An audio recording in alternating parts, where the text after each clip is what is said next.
Glória a Deus, aleluia.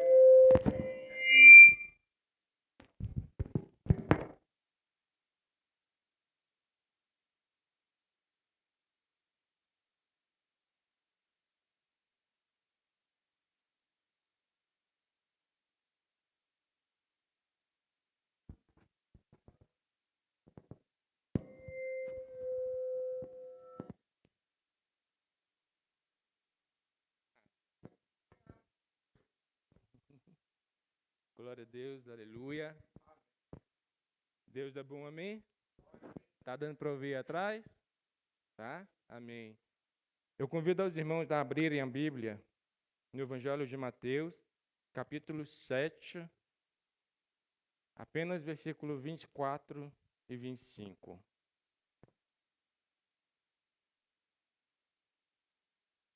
Mateus, capítulo 7, versículo 24 e 25.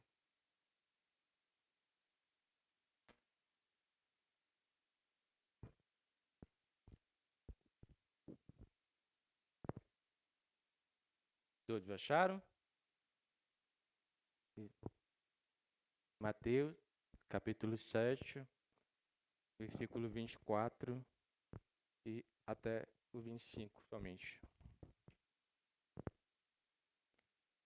Vou aguardar todos acharem. Acharam? Amém? Glória a Deus. Diz assim a palavra do Senhor. Todo aquele, pois, que ouve estas minhas palavras e as pratica, será comparado a um homem prudente que edificou a sua casa sobre a rocha. E caiu a chuva, transbordaram os rios, sopraram os ventos e deram com ímpeto contra aquela casa, que não caiu, porque fora edificada sobre a rocha. Amém? Louvado seja o nome do Senhor. Nós hoje estamos na semana de intercessão e edificação da família, como o pastor Agel falou no começo. E hoje nós vamos falar sobre uma família abençoada. Como fazer para ser uma família abençoada? Nesse texto que nós lemos, fica claro que a base da caminhada cristã, a base e o fundamento da nossa caminhada é Jesus, que é a rocha. Em Mateus 21, versículo 42, diz assim: Perguntou-lhe Jesus: Nunca leste nas Escrituras a pedra que os construtores rejeitaram? Essa veio a ser a principal pedra angular. Isto procede do Senhor e é maravilhoso aos nossos olhos. Então, Jesus é a rocha sobre a qual nós devemos edificar a nossa caminhada e trazendo para a nossa família, para o ambiente familiar. Jesus é a rocha sobre a qual a nossa família deve ser edificada, sobre a qual a nossa família deve caminhar e deve se fundamentar. É na rocha chamada Jesus Cristo. Nossa família, ela precisa estar edificada nessa rocha, que é Jesus. E nós vamos aprender que há alguns pilares, nós vamos estudar hoje alguns pilares importantes para que essa família, para que a nossa família seja de fato uma família abençoada. A família hoje, na atualidade, ela está sob fortes ataques com doutrinas que estão destruindo famílias, com doutrinas de demônios, doutrinas que vêm para desfazer o que o Senhor colocou como princípio para uma família. Lá em Gênesis, o Senhor já criou a família homem e mulher, Adão e Eva, macho e fêmea, digamos assim. E o mundo hoje diz que não é bem assim, que não precisa ser assim. Hoje, a família tem sido atacada pelo secularismo, com tantos conceitos que vão contra a palavra do Senhor têm entrado dentro das famílias. Se fosse apenas nas famílias dos descrentes, a gente não ficaria muito surpresa, mas tem entrado também nas famílias cristãs da nossa atualidade, conceitos que vão contra a palavra do Senhor. A família, muitos dizem que a família tradicional, que foi criada lá em Gênesis, que é Adão e Eva, homem e mulher, perdeu o seu lugar na nossa atualidade. Mas a palavra do Senhor diz que não, que ela vai durar. Esse é o princípio.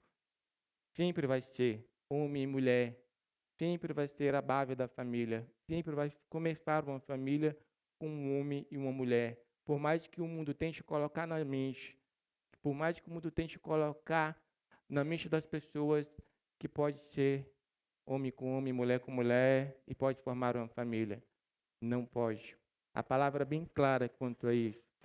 E nós, como os cristãos, precisamos defender esses princípios que o Senhor Jesus nos ensina na sua palavra.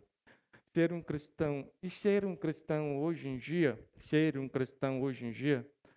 não é, não é garantia de uma família feliz, de um casamento feliz. Por que eu coloquei aspas? Porque, infelizmente, muitos cristãos têm vivido um evangelho que o mundo tem pregado, um evangelho fácil demais, um evangelho sem a cruz. Porque se o evangelho não tem a cruz, também não tem Cristo. O que a cruz representa? A renúncia. Nós precisamos renunciar a muitas coisas para seguir os passos de Jesus. Nós precisamos renunciar o nosso eu, o nosso orgulho. Na ministração do pastor Adiel de domingo, né? Domingo sobre sermos verdadeiramente servos do Senhor, em onde ele leu a passagem de Josué, que Josué clama o povo e pede para que eles escolham o que Deus fez ver. E aqueles que escolhem servir ao Senhor precisam tirar os deuses estranhos do meio do povo. E há um Deus estranho que tem destruído as famílias cristãs hoje, que é o ego, o orgulho, o dono da razão, muitas vezes. Nós precisamos, principalmente nós, varões homens, precisamos colocar este orgulho, colocar o nosso ego na cruz de Cristo, para termos verdadeiramente uma família abençoada na presença do Senhor. É possível, nessa atualidade, nesse presente século em que nos encontramos, termos uma família abençoada? É possível, hoje em dia, termos uma família abençoada, uma família que segue os princípios do Senhor? Adiantando a resposta para essa pergunta, com certeza, é possível. É possível, sim, termos uma família abençoada, mesmo em meio a este século tão corrompido que está andando contra a palavra do Senhor e tenta destruir a palavra do Senhor a todo custo. Só tenta, porque jamais vai conseguir. Pois por que é possível? Porque os princípios do Senhor são eternos e eles são totalmente confiáveis e eles duram para sempre. Toda a palavra do Senhor é totalmente confiável. Todos os princípios que o Senhor nos ensina na palavra dele são verdades e dura para sempre. Assim diz no Salmo 119, versículo 160, que diz assim: as tuas palavras são em tudo verdade, desde o princípio, e cada um dos teus justos juízos dura para sempre. Por mais que o mundo tente ir contra essa palavra, ele não consegue desfazer o que Deus já fez, o que Deus já decretou. O que Deus já decretou vai acontecer. Não importa quantas artimanhas o inimigo possa usar para tentar desacreditar, para tentar arrastar cristãos, a palavra do Senhor sempre vai prevalecer. Sempre. Agora, quem quer uma família abençoada? Eu quero, amém? Todos nós queremos, amém? Uma família abençoada na presença do Senhor. Para termos uma família abençoada, é preciso observarmos alguns pilares. No versículo 24 que lemos, diz assim: todo aquele, pois, que ouve estas minhas palavras. Então, o primeiro pilar é a palavra de Deus. É conhecermos a palavra de Deus. É estudarmos a palavra de Deus. Para termos essa família abençoada, precisamos conhecer estes fundamentos que nos garante que a nossa casa está sendo edificada sobre a rocha. Onde nós vamos encontrar estes fundamentos? Neste livro, que não é apenas um mero livro, é palavra de vida e poder do Espírito Santo. É nele que nós buscamos os nossos conselhos. É através dele, do estudo, da meditação diária dele, que o Espírito Santo vai ministrando em nossas vidas os fundamentos necessários para edificarmos uma família abençoada, mesmo neste século que já é do maligno. É aqui, nesta palavra, que adquirimos sabedoria, discernimento e entendimento para caminharmos com a nossa família sem perder a coroa da vida. Em Oséias, capítulo 4, versículo 6, parte A, diz: o meu povo está sendo destruído porque lhe falta conhecimento. Não deixemos, não percamos as nossas famílias por falta de conhecimento. Não percamos as nossas famílias por comodismo. A oportunidade de aprendermos está aqui ao nosso alcance. Em muitos países já está mais difícil, mas no Brasil, graças a Deus, nós ainda temos a liberdade de carregarmos a nossa Bíblia, de estudarmos a nossa Bíblia com as nossas famílias. E nós precisamos aproveitar, enquanto temos tempo, para adquirirmos este conhecimento, para adquirirmos as estratégias para levarmos a nossa família, toda a nossa família, para a morada celestial, sem que percamos nenhum dos nossos familiares.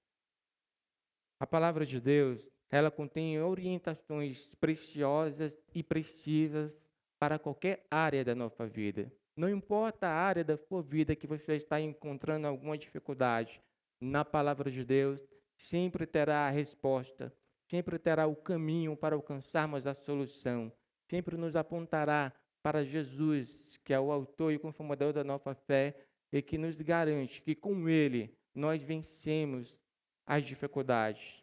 Com Ele, sem Ele nós não podemos fazer nada, nem por nós, nem por nossa família. Em Timóteo, capítulo 3, versículo 16 e 17, diz assim: toda a Escritura é inspirada por Deus e útil para o ensino, para a repreensão, para a correção, para a educação na justiça, a fim de que o homem de Deus seja perfeito e perfeitamente habilitado para toda boa obra. Então, se nós queremos uma família abençoada na presença do Senhor, não percamos tempo, dobremos os nossos joelhos e mergulhamos nestas páginas. Não se contente em conhecer o Senhor superficialmente. Não se contente em estar à frente do oceano e molhar apenas até a sua canela. Não. Mergulhe, vá no profundo e busque o conhecimento do Senhor. A palavra do Senhor diz que aquele que não tem sabedoria, peça ao Senhor, que Ele a dá liberalmente. Vamos pedir sabedoria ao Senhor todos os dias. Vamos pedir entendimento, discernimento, compreensão da palavra dEle. Vamos pedir que o Espírito abra o nosso entendimento para que nós possamos compreender a palavra dEle e aplicar em nossas vidas, aplicar em nossas famílias. Nós precisamos aprender com as Escrituras para não sermos levados por ventos de doutrina, para não sermos enganados por conceitos que o mundo tem jogado sutilmente nos nossos ouvidos e tem caído em nossos corações, muitos deles, aquele famoso tem nada a ver. Eu costumo dizer que tem nada a ver é o nome de um demônio. E uma coisa que me irrita é um cristão chegar perto de mim e falar, não tem nada a ver, dá vontade de pegar a Bíblia e meter na cabeça dele, né? Então, que nós possamos estar atentos com esses tem nada a ver, com as sutilezas do inimigo. Tem coisas que, às vezes, a gente quer que na Bíblia esteja descrito, nomeado, cada pecado, cada coisa que é errado, mas não é assim. Você precisa pedir para o Espírito Santo revelar para você. Você precisa pedir para o Espírito Santo fazer com que ele entenda qual é verdadeiramente a boa, perfeita e agradável vontade do Senhor para a sua vida. Não queira. Aqui, embora seja um manual para nós, não vai estar detalhadamente o que é pecado e o que não é pecado. Vai ter. Agora, se você pedir para o Espírito Santo lhe explicar, pedir para o Espírito Santo lhe dar entendimento, você vai ver que muitas coisas que fazemos não pode estar não agradando a Deus. Não leia a Bíblia. Eu costumo dizer com o Júlio que muitos leem a Bíblia como um advogado lê a Constituição para defender um cliente dele que ele sabe que é culpado. Ele fica pegando a Constituição e procurando as brechas para tentar defender. Não leia a Bíblia desse jeito. Leia a Bíblia querendo que ela trate, que ela nos molde, que ela nos transforme segundo a imagem e semelhança do Senhor Jesus Cristo. Em nome de Jesus. Nós não podemos depender de nós mesmos se nós queremos uma família abençoada. Nós vamos ter uma família abençoada não é pela força do nosso braço, não é por nós trabalharmos muito dia após dia, não é pelo muito esforço nosso, não. Nós teremos uma família abençoada através do auxílio, da ação do Espírito Santo em nossas vidas. A palavra do Senhor diz que Jesus dizendo, sem mim nada podeis fazer. Então, não dependa do seu braço. Não ache que é você que faz alguma coisa por sua família. Não é. É Deus que faz através da sua vida, pela misericórdia dele. Nós sozinhos, nós não podemos contra este mundo. Nós sozinhos, nós não vencemos as dificuldades, somente com o Senhor em nossas vidas. Nós podemos vencer dificuldade por dificuldade, dia após dia. A nossa vida como cristão é uma batalha diária. Todos os dias nós precisamos matar um leão. Todos os dias nós precisamos derrubar um gigante. E só conseguiremos viver esta guerra, passar por estas batalhas, se nós estivermos com a espada afiada, que é a palavra do Senhor. Se nós estivermos buscando verdadeiramente a presença do Senhor. Nós precisamos ouvir as orientações do Espírito Santo através da palavra. Em cada dificuldade que você encontrar com a sua família, a palavra tem a orientação. Não busque orientações dos seus colegas. Não busque orientações das pessoas lá fora. Busque a orientação do Senhor através da palavra. Você pode buscar a orientação do seu pastor, do seu líder espiritual, de um irmão que você sabe que a caminhada dele é cristã, é de fato uma caminhada bíblica. Você pode pedir ajuda? Pode, deve. Nós não podemos sozinhos. É por isso que nós fomos irmãos. É por isso que nós fomos uma família, um cuidando do outro. Mas não pegue orientações no mundo lá fora. Não pegue orientações de livros de autoajuda, de psicologia de autoajuda. Não. Peça orientação do Espírito Santo de Deus, através da palavra, através de um irmão que pode ser boca de Deus na sua vida. Em João 4, versículo 14, diz assim: Aquele, porém, que beber da água que eu lhe der, nunca mais terá sede. Pelo contrário, a água que eu lhe der será nele uma fonte a jorrar para a vida eterna. Nós temos a fonte do conhecimento, a fonte da sabedoria, a fonte do poder no Espírito Santo, que é a palavra de Deus. Nós temos acesso direto à fonte. Jesus rasgou o véu. Cada um de nós temos acesso direto ao Senhor para clamarmos pela misericórdia dele, para clamarmos pelo socorro dele em nossas vidas, em qualquer situação, em qualquer circunstância. A nossa saída é olhar para o alto e clamar ao Senhor pelo socorro, quando as nossas forças não derem conta. Peça ao Senhor que Ele lhe socorrerá, que Ele virá ao seu auxílio, que Ele virá com um livramento para você e para a sua família. Mas peça a Ele. E nós temos buscado esse conhecimento direto da fonte. Quanto tempo nós temos dedicado no nosso dia a dia para meditarmos na palavra do Senhor, para estudarmos a palavra do Senhor?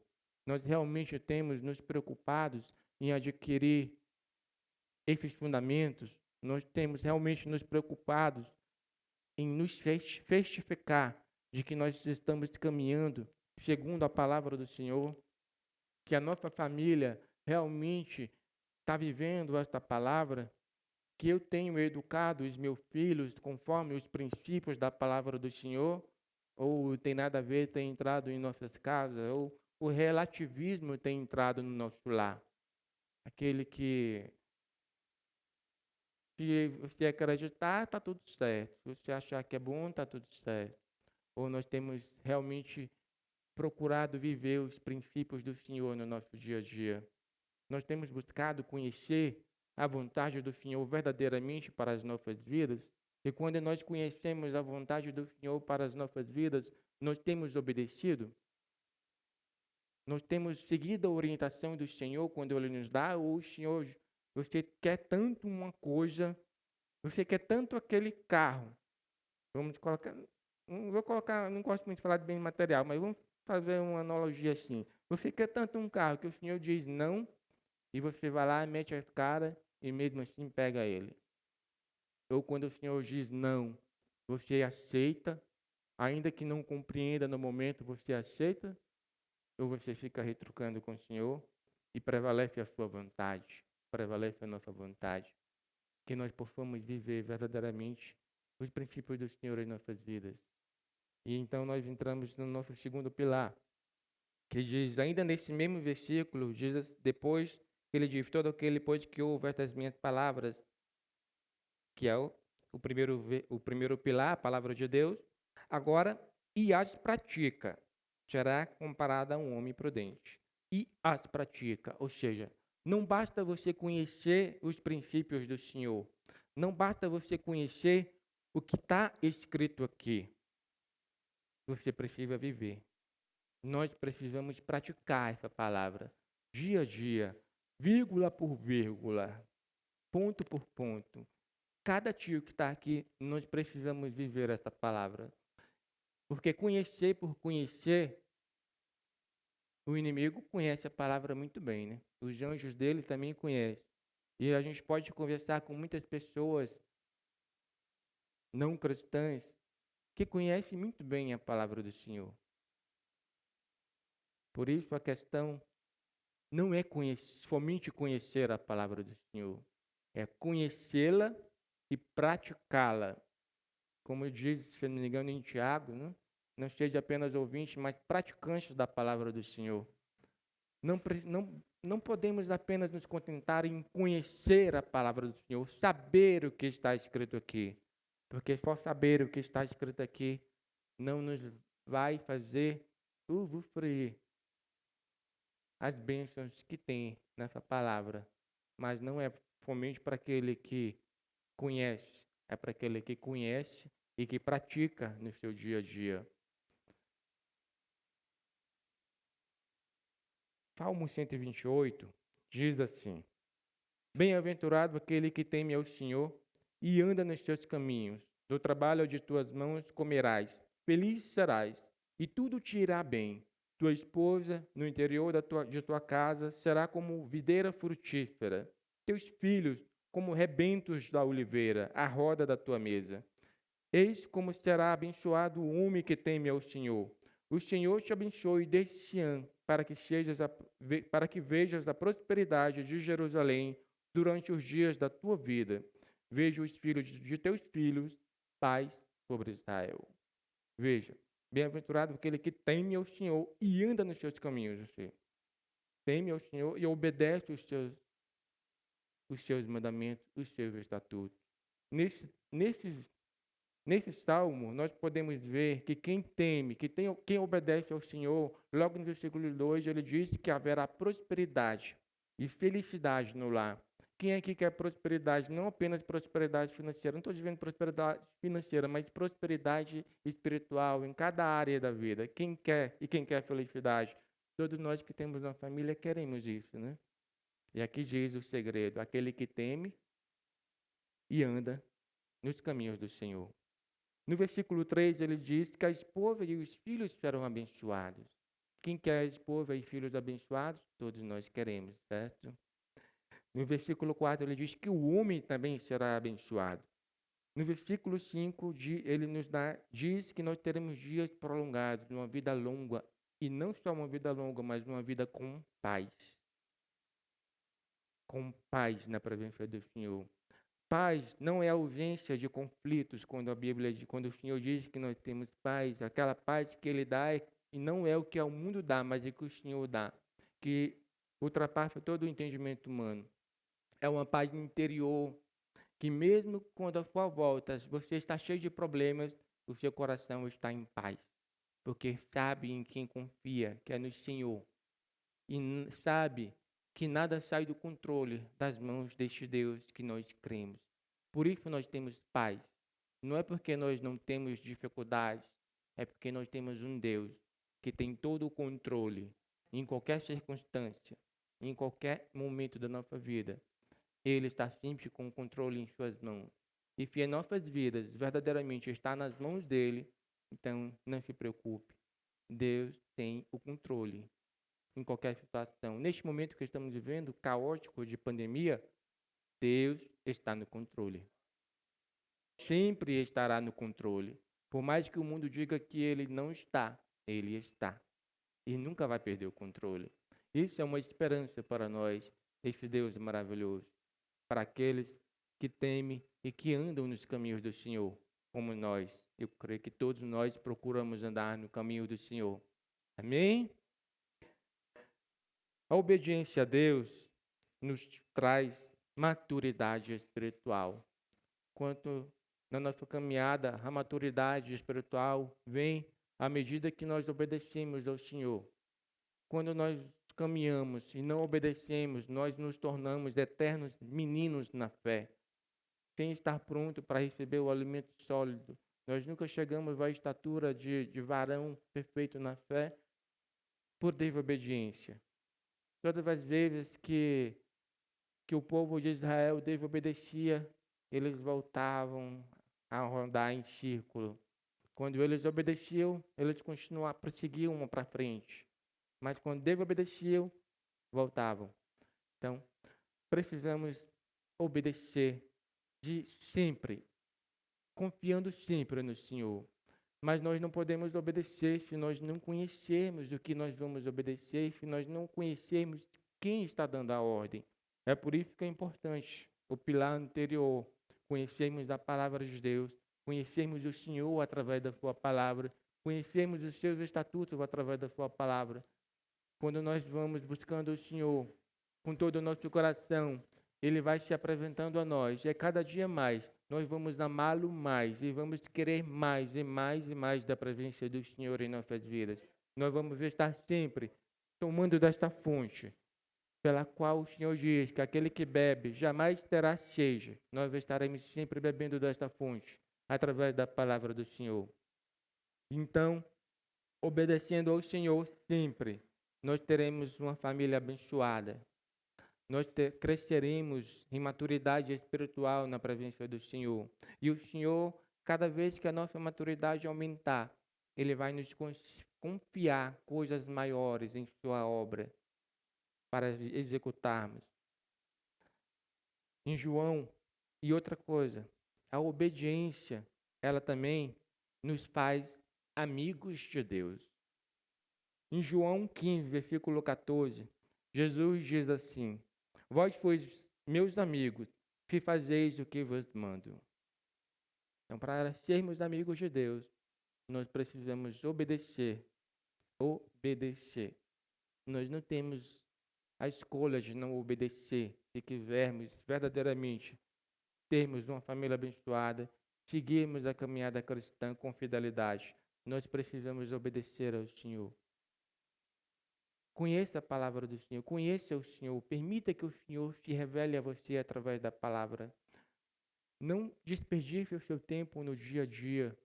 Tire tempo para buscar a presença do Senhor, tire tempo para orar, tire tempo para ler a palavra do Senhor.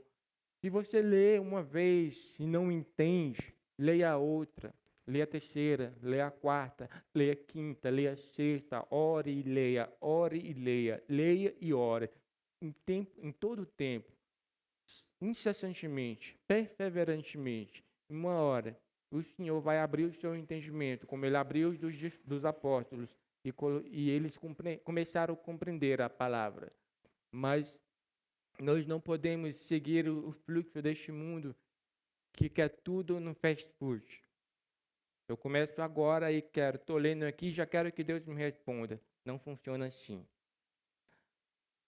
Persevere. Mostre que você realmente deseja uma mudança de vida. Mostra que você realmente deseja conhecer o Senhor.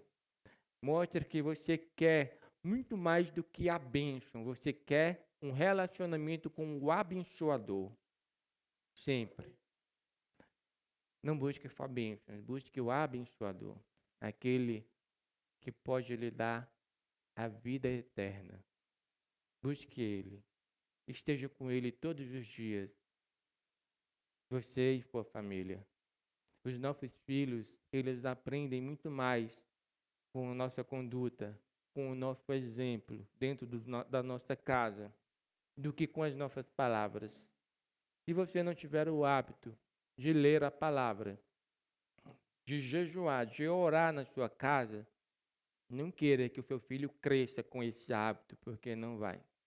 Nós precisamos ser o espelho na vida dos nossos filhos.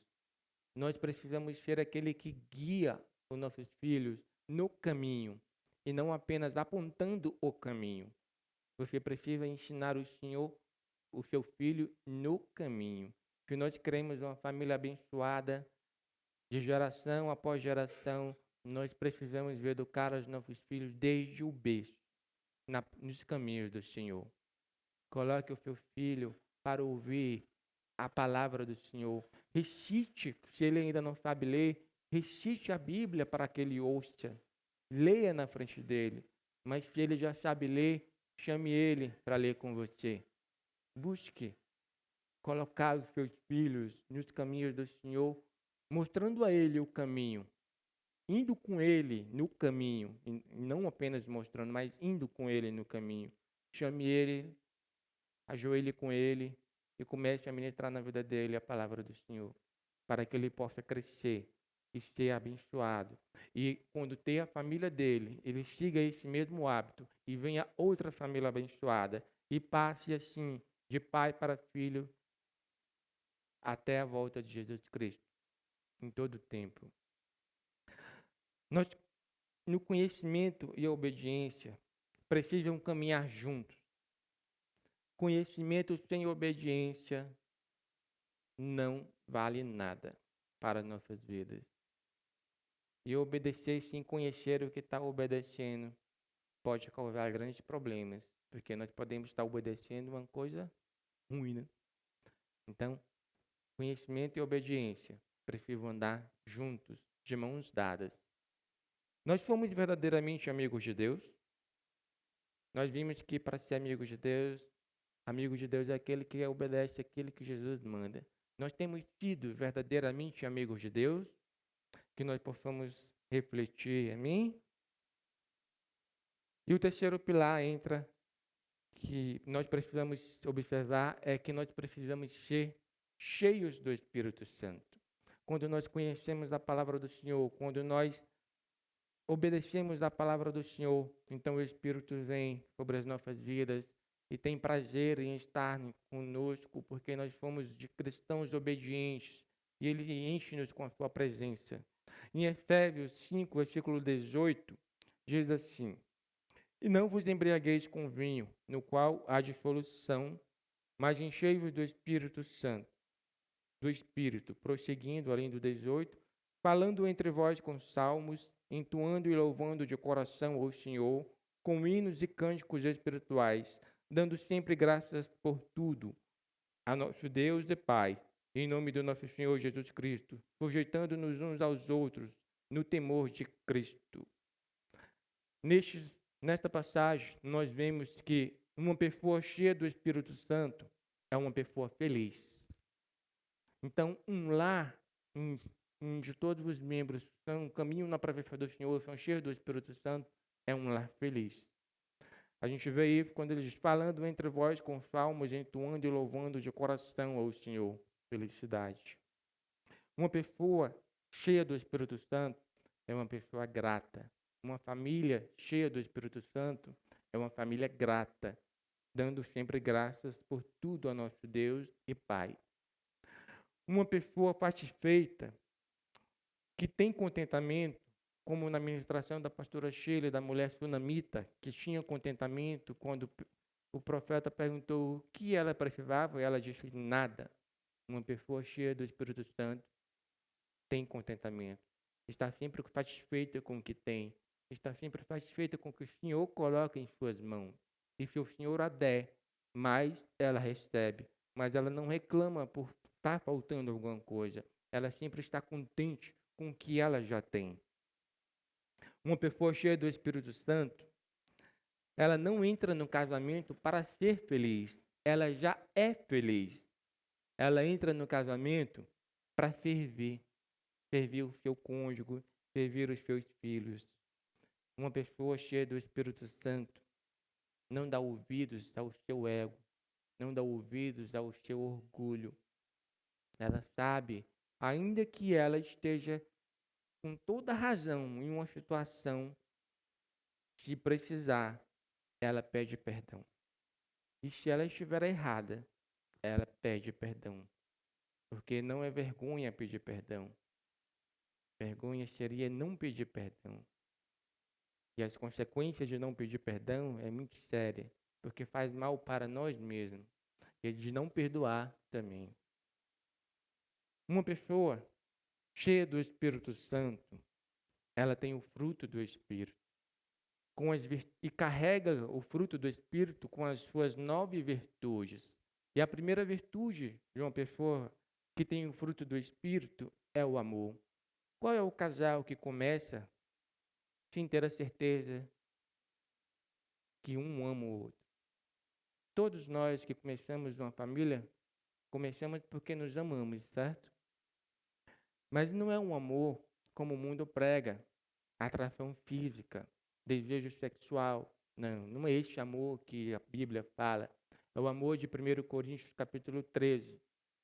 É o amor ágape, o amor que tudo suporta, tudo sofre, tudo espera. É este amor sacrificial que nós devemos ter pelos nossos cônjuges, pelos nossos filhos, pela nossa família. Este amor não é aquele amor de adolescente apaixonado. É o amor que o Senhor amou, que o Senhor nos ama como igreja dele, como noiva dele. E a outra virtude, 3, aliás, é a longanimidade, benignidade e bondade. Longanimidade, a paciência nos momentos de tensão. Como nós precisamos disso num relacionamento, numa paciência. Porque num casamento, o que mais tem é momentos de tensão, não é mesmo? Quantas vezes a gente tem aquela vontade de sair correndo? Não é mesmo? Numa vida de casado? Todos temos, né? Ou é só eu? Amém? Todos nós temos aquele momento que a coisa pega fogo e você tem vontade de sair correndo dali naquele momento. E se não for o Espírito, se não for a longanimidade, a paciência do Espírito Santo nesses momentos, qual o Espírito Santo pode nos capacitar a isso? E a fidelidade? Todos nós, quando casamos, queremos uma pessoa que nós possamos confiar em qualquer momento, por toda a vida, até que Jesus venha, não é mesmo? Todos nós. E no mundo de hoje, para nos mantermos fiéis em todo o tempo, até que a morte nos separe, só com o Espírito Santo em nossas vidas. Só com o Espírito Santo em nossas vidas. E a mansidão e o domínio próprio. Sempre gentil, mesmo diante de uma grosseria, mesmo quando você tem aquela vontade de pegar o pescoço, domínio próprio. Mantenha a calma, mantenha a paz com o domínio próprio. Quem pode nos dar isso? O Espírito Santo. Eu mesmo? Ali mesmo? O Júlio mesmo? A Adriana mesmo? O pastor? Não. Somente o Espírito Santo. Só Ele nos capacita. Só Ele é capaz de fazer com que duas pessoas totalmente diferentes, muitas vezes de culturas diferentes, se juntem debaixo do mesmo teto e consigam viver por muitos anos, até que a morte os separe. Somente Jesus, somente o Espírito Santo, somente o fruto do Espírito gravada no nosso caráter, na nossa personalidade. Somente assim, para conseguirmos levar a nossa família até que Jesus venha. Somente assim, nós, varões, conseguiremos apresentar a nossa esposa e os nossos filhos naquele grande dia e dizer ao Senhor: Senhor, eis aqui, cumpri a minha missão. Somente assim, a nossa esposa pode chegar lá e dizer: Senhor, eu fiz o que o Senhor me mandou, eu fui submissa ao meu marido, eu fui fiel a ele, eu cuidei dele, eu fui companheira dele. Somente com o Espírito Santo de Deus em nossas vidas, em nosso meio, nós podemos chegar nesse dia e apresentar a nossa família, apresentar os nossos familiares. Somente com ele, porque sem ele nós não podemos.